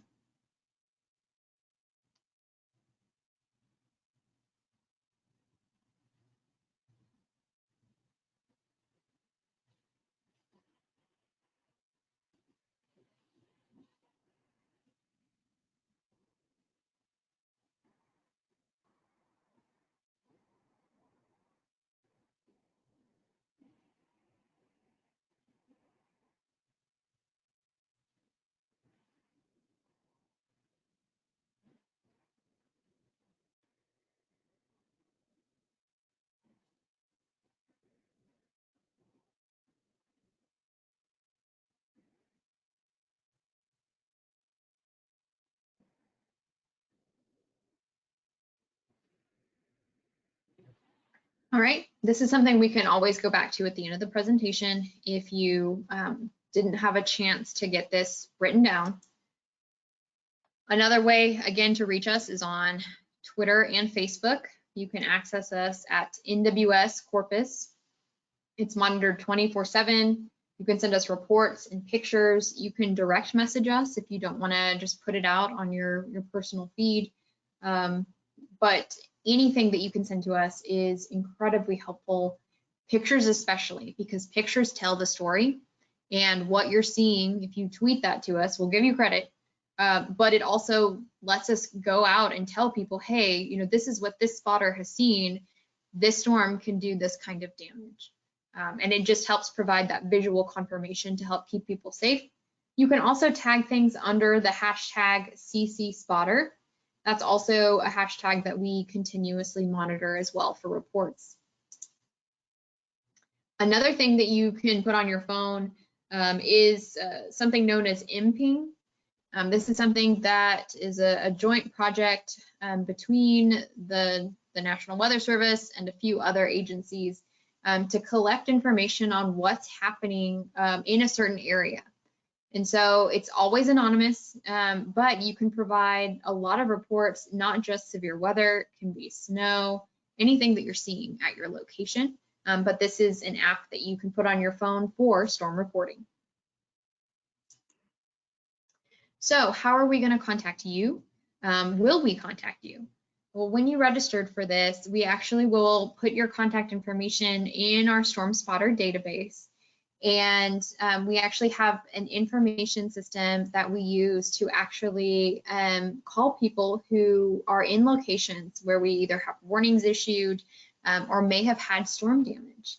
And this is a way for us to quickly verify what's going on. So just be aware if you get contacted by us, it's because we're trying to get some information about a storm that you may have experienced. There are a few ways to get alerts from the National Weather Service. You should always be able to receive warnings. I see your comment, Rob. It's actually a joint venture with Oklahoma and the National Weather Service, but yes, it is a University of Oklahoma project as well. But the main thing with being a spotter is you should have multiple ways to receive a warning, not just so you know when there's hazardous weather, but so you know how to stay safe when you need to take action. So we always recommend that you have multiple ways to do that. One of the ways you can do it is something known as wireless emergency alerts, or these mobile alerts. You don't need a special app for that as long as you have your phone enabled for it, and most smartphones are enabled by default. You'll need to check your settings function just to be sure, because sometimes when we have a really active event, people get frustrated and they don't like their phone always going off, so they'll turn it off. Make sure to just check your settings after this to go, okay, is it still on? You can receive mobile alerts for everything from tornado warnings to flash floods and to hurricanes. We'll talk a little bit about severe thunderstorm alerts in a moment. Other tools to use would be internet sites like weather.gov, our local TV and radio partners, NOAA Weather Radio. If you live in an area with outdoor warning sirens, if you don't, not a big deal. But also make sure your communication networks are something that you're utilizing. A lot of times people will post information on social media or reach out to you. So if you know something's coming, I would encourage you to spread the word and let other people know that we could have an extended period of hazardous weather. Now, with respect to the severe thunderstorm wireless emergency alerts, if you're not familiar with wireless emergency alerts in general, they're free notifications on your smartphone. So again, check your settings. There should be something on there. It'll be located wherever the button is for the Amber alerts. If you have an iPhone, I'm not sure about Android. There's several different types of warnings that can trigger these. These are automatically issued for certain National Weather Service warnings. So it's historically been tornado warnings and flash flood warnings, but coming in April, some severe thunderstorm warnings will now alarm on your smartphone, and that's when hails larger than baseballs or winds greater than 80 miles per hour are possible. That will trigger a wireless emergency alert on your smartphone. So this is new for 2021, and it's expected to begin in late April. So if we get a really bad thunderstorm in March, it's not going to alarm. Again, keep in mind, not expected to begin until late April. So let's talk about weather safety. This may be our last section, but it is not of least emphasis. It is really important. So with respect to lightning, keep in mind that one bolt of lightning measures over 50,000 degrees Fahrenheit. It usually strikes the tallest object, but not always, and it can strike the same place twice, and it can strike more than 10 miles away from a storm. If you hear thunder, you are close enough to be struck. So this is quite possibly the biggest hazard for storm spotters. If you are spotting outside and you begin to see lightning or you hear thunder, that's a good cue for you to move indoors or move into a place that can provide some kind of protection for you from lightning. And I don't mean under a tree. Trees are notorious for getting struck by lightning. So when thunder roars, go indoors, stop all outdoor activities, and seek shelter in a building or hardtop vehicle.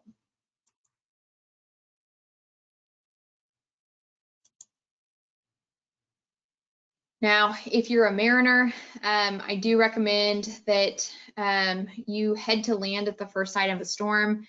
Remember how we talked about at the very beginning how boats can be very sensitive to winds? You don't want to mess around with a storm when you're on the water, so get to safety if conditions begin to look threatening. We've got a few lightning pictures that we're showing on the left there about lightning. Now let's talk about tornado safety. Remember, this is just kind of a quick review of our tornado watch and warning, or just watches and warnings in general. Remember, watch, be prepared. warning, take action. The warnings are what will be alarm on your phone. For tornado safety, you want to make sure that you act quickly to get to safety. And then it's recommended that you get to a safe room, a basement, or the middle of your home. You just want to put as many walls between you and the outside as possible. So this is usually interior bathrooms, interior closets, staying away from window and doors, any kind of exterior walls, stay away from those. If maybe you work in a school, the gym, any kind of big auditorium type structure, you don't want to shelter there. Same rule applies in schools, the most interior room on the lowest floor of that building. So we have a few pictures of a school tornado drill shelter exercise, and then we have some damage that was actually done to a school. You can see this really large building here, lots of uplift on the roof. This is some kind of storage facility. You can see the exterior wall just kind of fell off there. You don't want to be in these types of structures during a tornado. Tornado safety in vehicles. It's recommended that you abandon the vehicle for a reinforced shelter. It doesn't take much wind to actually lift or toss a vehicle, so don't put yourself in harm's way. But again, don't get close enough to a storm where this has to be a concern. Again, if you're spotting more than 3 to 5 miles away. So in terms of flood safety, more people in Texas have died from flooding than all other hazards. And if you've been in Texas a while, you probably remember 2015, 2016, and 2017 as being really active years. Within the past few years, 2018, 2019, 2020, we've been transitioning to a little bit more of a drought. So we haven't had quite as many events, but Texas is, if I can remember the quote correctly, a land of perennial drought broken by the occasional flood. I think it's a Will Rogers quote, but we regularly pivot between drought and flood. And when we go into a flood period, it can happen anywhere in the state and it can be deadly. So what causes flooding? It's intense rainfall, it's persistent rain over a long period of time. You could have a dam failure or a release, maybe even high tides or storm surge, ice or debris jams. Essentially, flooding is a hydrologic event. So anything that pushes water where it's not supposed to be can cause flooding. There's certain types of flooding. There's flash flooding, which is flooding that develops quickly. There's river flooding, which would be flooding that occurs when water escapes river banks. And coastal flooding, which is when we basically see, seawater moving much farther inland than it normally does. And that can strand vehicles or motorists on beaches and cause property damage. So when we go into an event where flooding may occur, we'll usually be talking about significant heavy rain signals, may even issue a flash flood watch for that. Once we get into an event, if we begin to notice that there's been a lot of rain in a short period of time, we'll issue something known as a flood advisory. That lets you know that travel may be hazardous within that advisory area. When it looks like conditions are life-threatening, we'll issue a flash flood warning, which is to let you know that a lot of rain has fallen in a short period of time and it's life-threatening. Or we'll issue something that's known as an aerial flood warning, which is just a longer duration. So it's for flood events that are expected to last a little bit longer. If it keeps raining and it's maybe an unprecedented flood situation, I know we've had flash flood emergencies in Corpus before, we'll issue something that's known as a flash flood emergency, and that's a flash flood warning with heightened wording in it. So the farther you go to the right here, there's an increasing impact potential. Flooding can and does occur without a flood watch, so don't think that just because there's no watch out, there's no potential for heavy rain. If the sea breeze moves inland one day and stalls and a whole bunch of thunderstorms develop along it, you can easily see a localized flash flood event that occurs in just one county.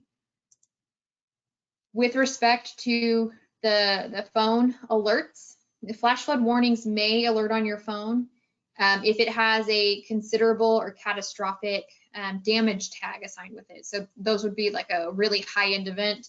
your flash flood emergencies are always going to alert on your phone. We are going to be doing some updates to NWS flood products coming in May. And so basically the Flood Watch and Flash Flood Watch are no longer going to be separate things. They're going to be combined into one. So all you'll see is Flood Watch. And that's just going to let you know that there's a period of time in which flooding may occur. You'll also see that in the past, we've had different flavors to the flood advisories, urban and small stream, small stream. If you're out west, it could be arroyo and small stream. That's all going to be combined into just one for simplicity and called a flood advisory. So this is scheduled for May of 2021. So it's just a minor name change. It's not going to change the intent behind the product. It doesn't change the hazards that the products cover. It's just to make things simpler. So when we go into a period where hazards may occur, you know exactly what hazard we're talking about. So the big changes for this year would be severe thunderstorm warnings now may trigger a wireless emergency alert if you have that baseball-sized hail or 80-mile-an-hour winds. And then you're going to see flood watches going forward, as well as flood advisories. So we're just simplifying those products. For flood safety, don't underestimate the power of water. Don't drive into water. If you live in an area that has low water crossings or floods really easily, I highly, highly, highly recommend that you make sure you feel comfortable with either having a glass breaker in your car or what to do if you happen to drive into a flooded area. I know we tell people turn around, don't drown, but sometimes maybe you worked late on a shift or you're not familiar with the area that you're in. It can be really easy to do this. But the main thing to keep in mind if that happens to you is to put yourself in a situation to where you can easily escape the vehicle. In that case, if you notice that you've driven into water, open your window, roll it down, unbuckle your seatbelt, and take off and get out of the vehicle. Otherwise, that's where the glass breakers come in. But basically, with any kind of flooding, you want to make sure that you are out of the area subject to flooding, that you don't drive into water, and that you stay informed. Long duration, heavy rain events, we are no strangers to on the Texas coast. So just make sure that you know where you're going to get your information from. Use trusted sources, but always make sure that you're staying aware.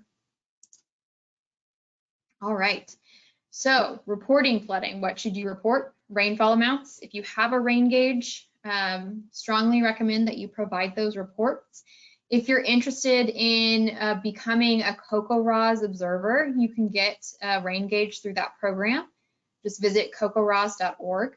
But in terms of reporting beyond rainfall amounts, if you get a lot of rain in a short period of time, if you're beginning to see water collect above curbs or in people's yards, or begin to inundate structures or vehicles, wash out roads, anything that water could really do, I would encourage you to report that to us. And I know a lot of times this sounds counterintuitive, but it's also helpful to get reports that nothing is happening. And that, you know, just kind of lets the forecasters know, hey, look, this assessment is spot on. We haven't missed any kind of data. So I would encourage you also, you know, to think about that as well too. So before the storm, have a plan, know your plan, and practice your plan. So it's all about planning and just making sure that you know what you're going to do when we have bad weather again. We're just coming out of a stretch of it. I guarantee it's going to happen again. All we can do is really make sure that we're ready for it and as prepared as possible. So I want to thank y'all for sitting through this with me. You will all be able to get SKYWARN certificates following this.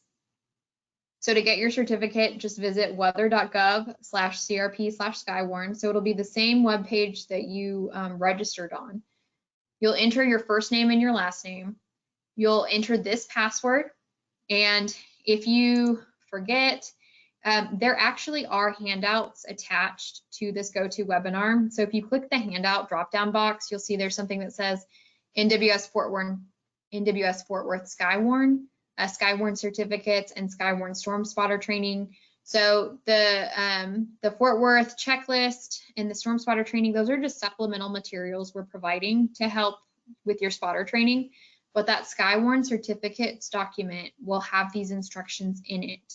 So I recommend, if you can't access this page right now, download that certificate or download that document right now so that you have those instructions for later use. But once you've entered your first name and last name, entered the password, which is case sensitive, and clicked create certificate, you'll get a certificate from me about completing this class. And so you can print that off and keep it for your records. If you are not from South Texas, one, welcome to this presentation, but hopefully you know who your local National Weather Service office is. You can find out who they are at this weather.gov/stormready/contact. If you are in Texas, this is my area of responsibility here. You're always welcome to contact me. My contact information is shown, melissa.huffman@noaa.gov. I'll give you that email address at the end again. But if you're anywhere in Texas, I encourage you to take a look at this to see who your local office is, because they may also be doing SKYWARN spotter trainings that you can get a slightly different flavor on. But I want to thank you all for joining me for this presentation. Hopefully you got what you wanted out of it, but if you have any questions or if there's anything that we need to go through a little bit more, please post a question in the chat and we'll talk through it. Otherwise, my contact information is on the screen. Again, melissa.huffman@noaa.gov. My office number is shown, 361-289-0959. That's also the spotter number. So that's the direct access to talk to us, to our 24/7 operations. And then we're also available on Twitter and Facebook.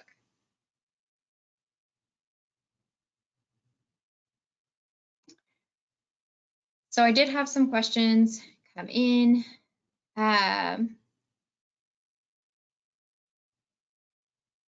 Okay, so Woodrow, with respect to the satellite stuff, that question was answered already, because if not, there are some links on weather.gov/CRP. If you also visit the Hurricane Center's webpage, there's also, if you Google CIRA, CIRA satellite, that's where you can access a lot of the really fancy GOES information. So I highly recommend visiting that page. There's also, well, yeah, CIRA, I believe, is through, they may be associated with the University of Wisconsin. But those are my initial off the top of my head recommendations. Dawn has a really good question. I think, Dawn, maybe you really like winter. The predictions for more freezing temperatures for the rest of the season. So right now, at least, good news is through the next week, we are expected to remain above freezing in South Texas, which is much needed. And any kind of potential for us to see freezing temperatures once we get into March really begins to drop down. It's not out of the question for us to see a freeze in March, but I would say that it does not look likely for us to see another event like we are just coming out of, but certainly not for the rest of the season.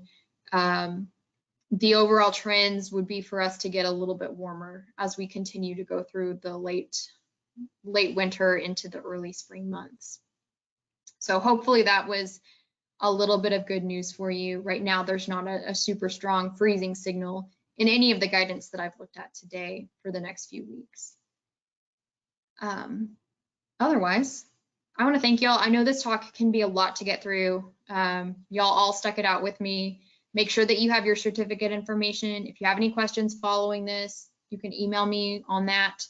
If you are curious to check out another one of these, all these talks will be covering the same information, but it never hurts to have this information reiterated. It takes a lot of time sometimes for it to sink in because there's just so much in here. So feel free to register for future sessions if you really enjoyed this one. And I look forward to getting any additional comments from y'all. But thank you for spending some time with me this evening.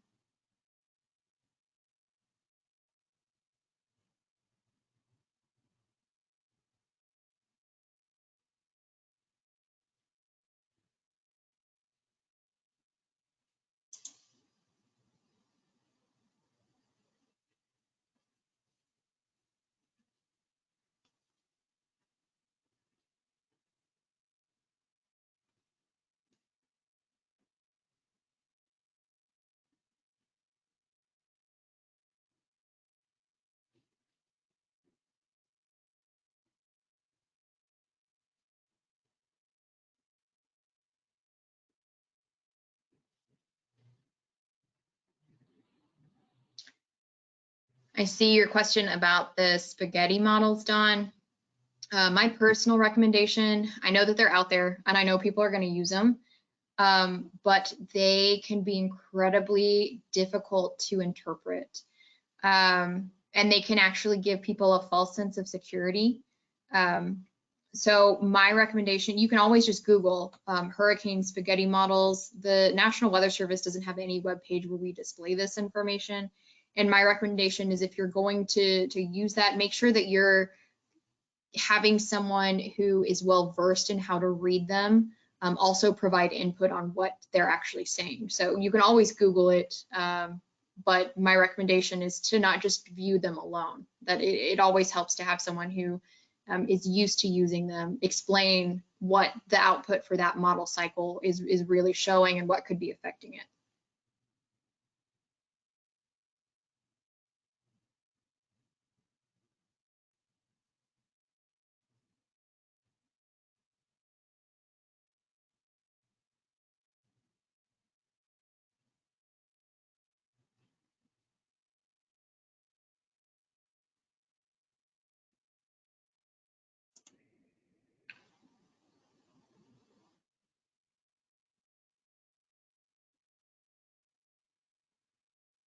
All right, seeing nothing else, I will be ending the